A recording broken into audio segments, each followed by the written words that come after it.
Screech by TarynMcT. Read by Oakshadow 5. Chapter 22. Izuku blocked the strike from Stan's katana with his staff, and with a quick snap of his wings, the strike hit Stan just enough to get a quick swipe at his arm with his talons. Stan was quick enough to be able to avoid getting the tendons in his arm cut, but Izuku's talons still did some damage. Stan had managed to get a few kicks into Izuku's ribs, but every time he got that close, Izuku managed to rake him with his talons. Izuku was sure he had managed to nick an artery with how much the villain was bleeding, but that wasn't slowing him down at all. The two continued to trade blow after blow, and Izuku refused to let himself be cut. He could just feel it in his bones. With his current failure, Ida being hurt, Native being dead, if Izuku let himself be cut, he might just let himself be killed. He didn't want to die. Not today, not right now. He wanted to live. He wanted to make it home. He wanted to go to that movie with Denki. He wanted to maybe even have his first kiss. So, he refused to let himself be cut. He finally had things to live for. The look in the killer's eyes was terrifying though. With every blocked attack, he started to look more and more manic. Izuku wanted to screech at him, but they were in such an enclosed space, he risked further injury to Ida.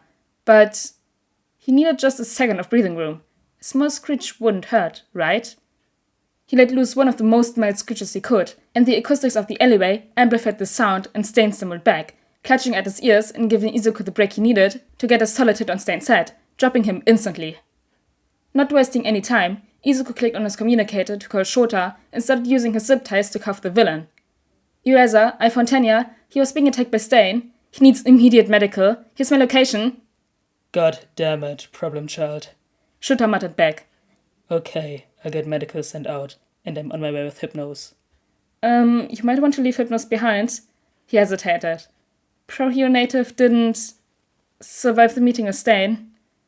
Shota cursed again, and Izuku wasn't sure if he had told Hitoshi to stay behind or not. How about you? Are you injured? Shota asked. Not really. He did land a few solid hits on me, but he didn't manage to cut me. Maybe a few bruised ribs, but that's the extent. Good. Shota replied, dropping down from the roof into the alleyway Izuku was currently in, Hitoshi right behind him. Izuku gave them both a nod. I haven't checked on Tanya yet. I'm still disarming Stan. I'm not sure how long before he regains consciousness, and I don't want him to have access to any of his weapons when he wakes up. Plus, you've got more experiences with medical. Understood. Hypnos, help Screech disarm him. Shota instructed, not wanting Hitoshi close to where Native's body was. It was bad enough that both Izuku and Ida would have to see Native like this in their nightmares. Hitoshi slid next to Izuku, and the two kept pulling more and more weapons from the unconscious killer, while Shota was assessing the damage done to Ida. How are you holding up? Izuku asked Hitoshi. Hitoshi was very careful not to look over at Ida or Native when he answered. Okay, I guess. How about you? Not my first corpse, Izuku muttered. As much as I wish it didn't, it does get easier. It's easiest when you're not the one who put it there, though. Hitoshi remembered the aftermath of when Izuku killed the Nomu at the USJ, and then put his arm around him, pulling him close. Are you going to be okay later? Hitoshi whispered, sure that Izuku had killed some of the Nomu downtown before he came after Ida. Izuku looked up at Hitoshi quickly before he continued looking for more weapons on the unconscious killer. I don't know. Maybe, maybe not, he said back, not able to find any more blades.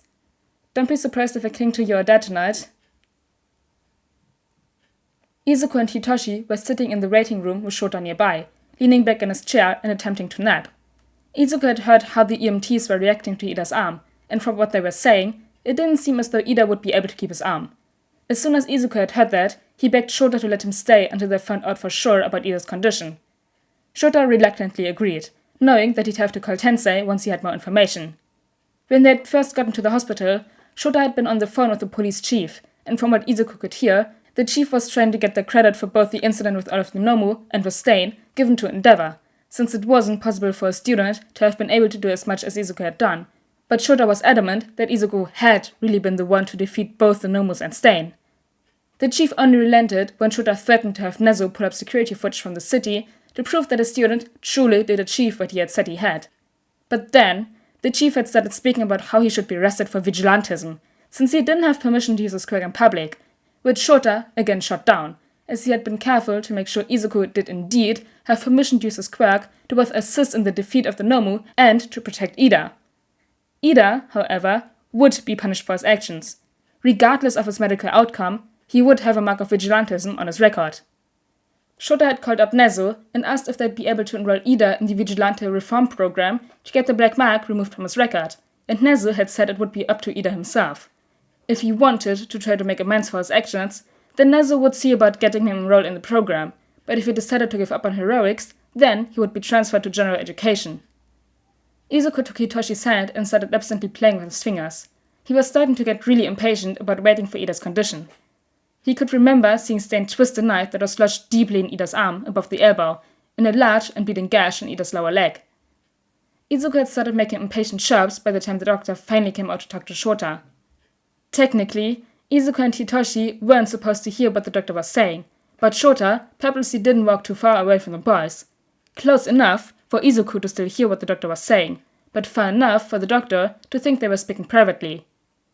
Ida's arm had indeed been amputated, 4 inches above the elbow, and he was going to need a few more surgeries and possible months of physical therapy before he'd be able to put any weight on his leg.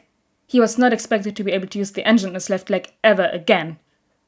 Shota joined Izuku and Hitoshi again, and instead of going back to his chair to try to nap, he pulled Izuku into a hug, knowing just how hard that was going to hit his son. "I failed him," Izuku whispered to Shota, face buried in the capture scarf and tears starting to fall. "No," Shota said calmly. "You didn't fail anyone, Izuku. You did just as you should have. You prioritized the situation correctly. The city was under attack, and if you hadn't made that your main focus, so many more people would have gotten hurt or killed tonight. You did everything correctly. I'm proud of you."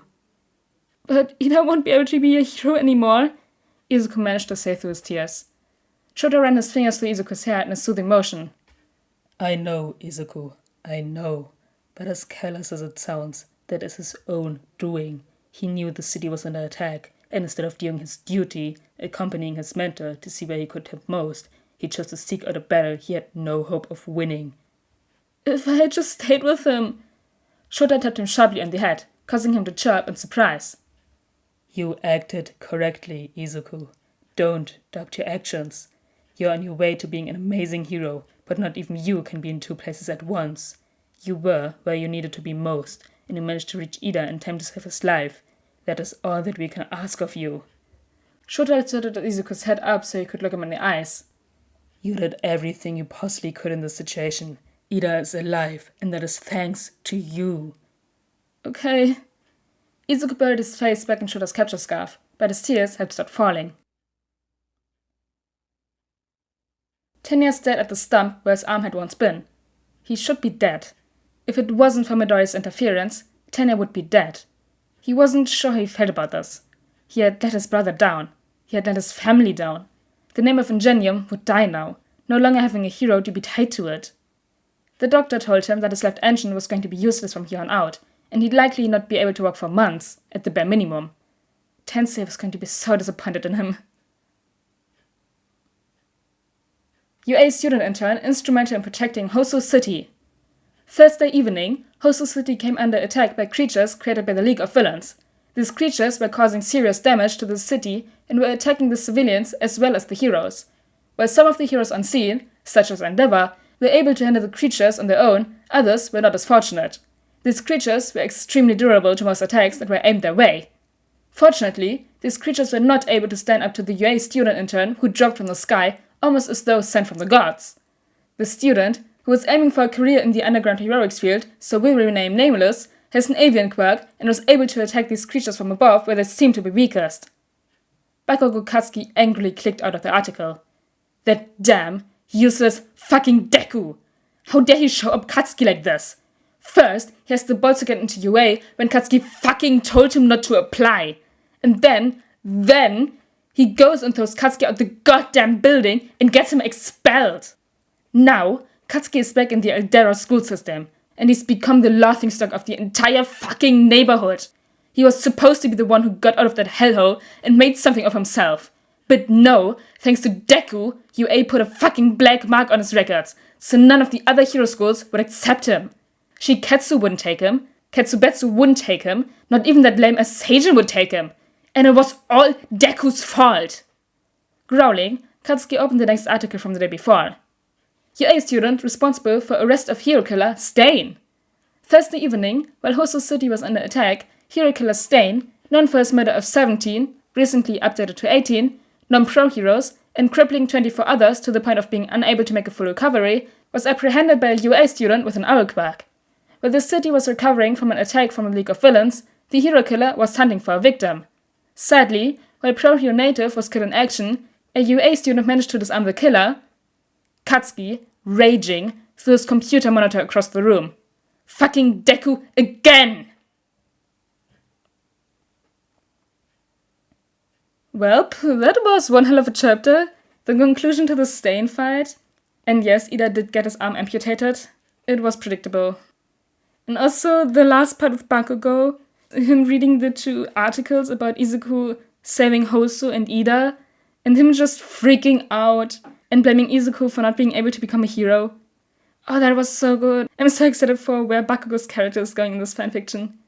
But anyways, guys, I hope you all enjoyed chapter 22 of Screech, and I'll see you all next time. Bye!